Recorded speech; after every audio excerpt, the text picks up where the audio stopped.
ఉమ్మడి కృష్ణా గుంటూరు జిల్లాల పట్టభద్రుల ఎమ్మెల్సీ కూటమి అభ్యర్థి శ్రీ ఆలపాటి రాజేంద్ర ప్రసాద్ మీ అమూల్యమైన ఓటును 1 సంఖ్య రాసి గెలిపించవలసిందిగా గ్రాడ్యుయేట్స్ ను అభ్యర్థిస్తున్న టీటీడీ బోర్డు మెంబర్ రేపల్ల నియోజకవర్గ ఎమ్మెల్సీ ఎన్నికల పరిశీలకులు జంగా కృష్ణమూర్తి. రాజేంద్ర ప్రసాద్ ఎన్డీఏ కూటమి సంబంధించినటువంటి ఆలపాటి రాజేంద్ర ప్రసాద్ గారి మొదటి గుర్తు 1వ గుర్తు. ఆ గుర్తు మీద 1 అంకె మొదటి ప్రాధాన్యత ఓటుని 1వ సంఖ్య 1 ఓటు మీదుగా వేయాల్సింది కూడా ప్రార్థిస్తూ తప్పనిసరి కూడా ప్రజలందరూ కూడా గుర్తుపెట్టుకోవాల్సిందిగా మనవి చేస్తున్నాం. ఇక రేపల్లి నియోజకవర్గంలో ఉన్నటువంటి తెలుగుదేశం పార్టీ నాయకులు, జనసేన నాయకులు, బీజేపీ పార్టీ మిత్రులందరూ కూడా గత కొన్ని రోజులుగా కష్టపడి అహర్నిశలు పనిచేస్తూ తమ పనులు సైతం కూడా పక్కన పెట్టి ఈ కార్యక్రమంలో పాల్గొంచుకొని ఆయన యొక్క విజయానికి అంటే ఆలపాటి రాజేంద్ర ప్రసాద్ విజయానికి తోడ్పడుతున్నందుకు వారికి కూడా నా హృదయపూర్వక ధన్యవాదాలు తెలియజేస్తూ ఓటర్లు తప్పనిసరి కూడా ఓటు హక్కును వినియోగించుకోమని కూడా మనవి చేస్తున్నాను. జరిగే ఎన్నికలు చాలా ప్రతిష్టాత్మకమైనవి. అంతేకాకుండా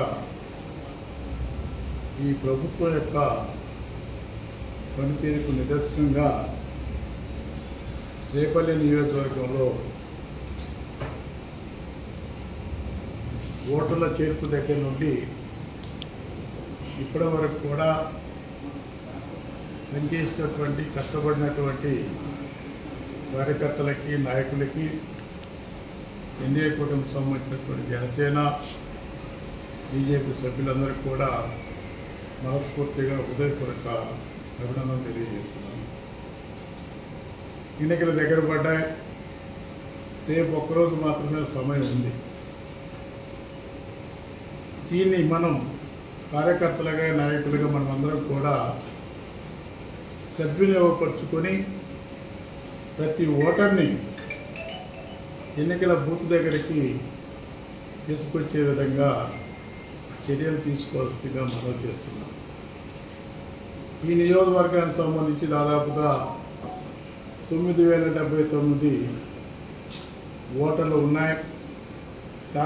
దాదాపుగా 13 బూతులు ఉన్నాయి. ఉన్నటువంటి ఏజెంట్లకు సంబంధించి కానివ్వండి, కార్యకర్తలకు సంబంధించి కానివ్వండి, అప్రమత్తంగా ఈ 2 రోజుల పాటు కూడా అప్రమత్తంగా ఉండి ప్రతి ఓటర్ని కలవాల్సిన బాధ్యత తీసుకోమని వారిని బూత్ దగ్గర తీసుకుని మరొకసారి మనవి చేస్తున్నాను. ఎందుకంటే మీకు తెలియదు కాదు, ఇది మా పార్టీకి సంబంధించి, ఎన్డీఏ కూటమికి సంబంధించి మన యొక్క పనితీరుకి నిదర్శనంగా ఎన్నికలు జరుగుతున్నాయి.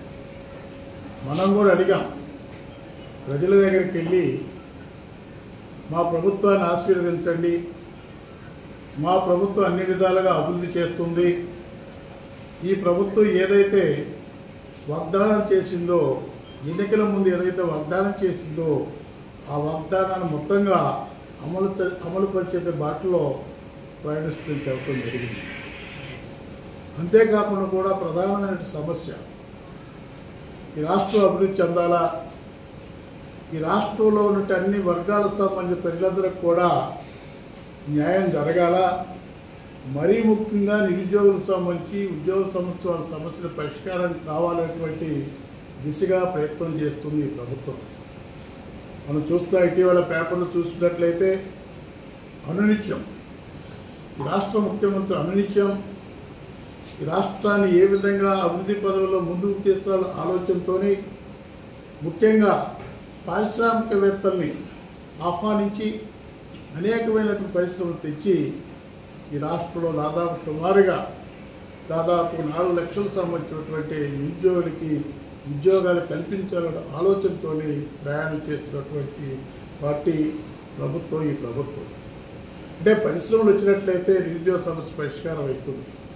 పరిశ్రమలు వచ్చినట్లయితే ఈ రాష్ట్రాన్ని అభివృద్ధి పరచుకోవడం కోసం అనేకమైన అభివృద్ధి కార్యక్రమాలు చేసుకోవడం కోసం కానివ్వండి, సంక్షేమ కార్యక్రమాలు చేసుకోవడానికి కావాల్సిన పన్నుల రూపేణ వస్తుందన్న ఒక ఆలోచనతో చిత్తశుద్ధితో ప్రభుత్వం పనిచేస్తుంది. మనం చూసాం గత ప్రభుత్వం చూసుకున్నట్లయితే ఏమాత్రం కూడా వ్యవస్థలు మొత్తం కూడా నిర్వీర్యమైన పరిస్థితి, ఏ వ్యవస్థ కూడా సక్రమంగా పనిచేసిన పరిస్థితి లేదు. అన్ని విధాలుగా దోపిడీ, అన్ని విధాలుగా అక్రమం, అన్ని వ్యవస్థలకు సంబంధించి కానీ అన్ని వర్గాలకు సంబంధించి వాళ్ళకి కానివ్వండి అభద్రతా భావంతో జీవించిన పరిస్థితి మనం చూస్తాం. ఈరోజు ఈ రాష్ట్ర ప్రజానీకానికి ఒక స్వేచ్ఛ ఉంది. ఈరోజు ఈ రాష్ట్ర ప్రజానీకానికి అడిగే హక్కు కానివ్వండి, ప్రభుత్వాన్ని ప్రశ్నించే హక్కు కానివ్వండి, ఈ యొక్క అవకాశం